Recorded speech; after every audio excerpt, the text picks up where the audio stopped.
You just got the keys to your new home. Before you unpack another box, here are 5 upgrades to do right away.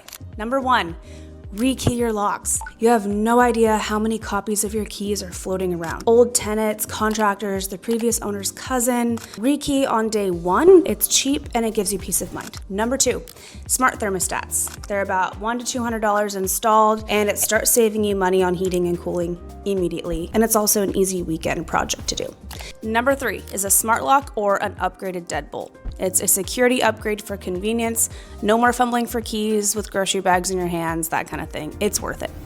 Number 4 is a water heater tune-up.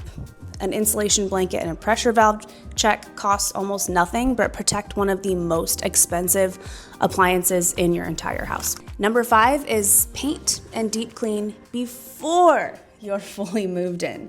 This is the cheapest way to make a home feel like yours, and it's 10 times easier with an empty house. So don't wait until it's full of furniture.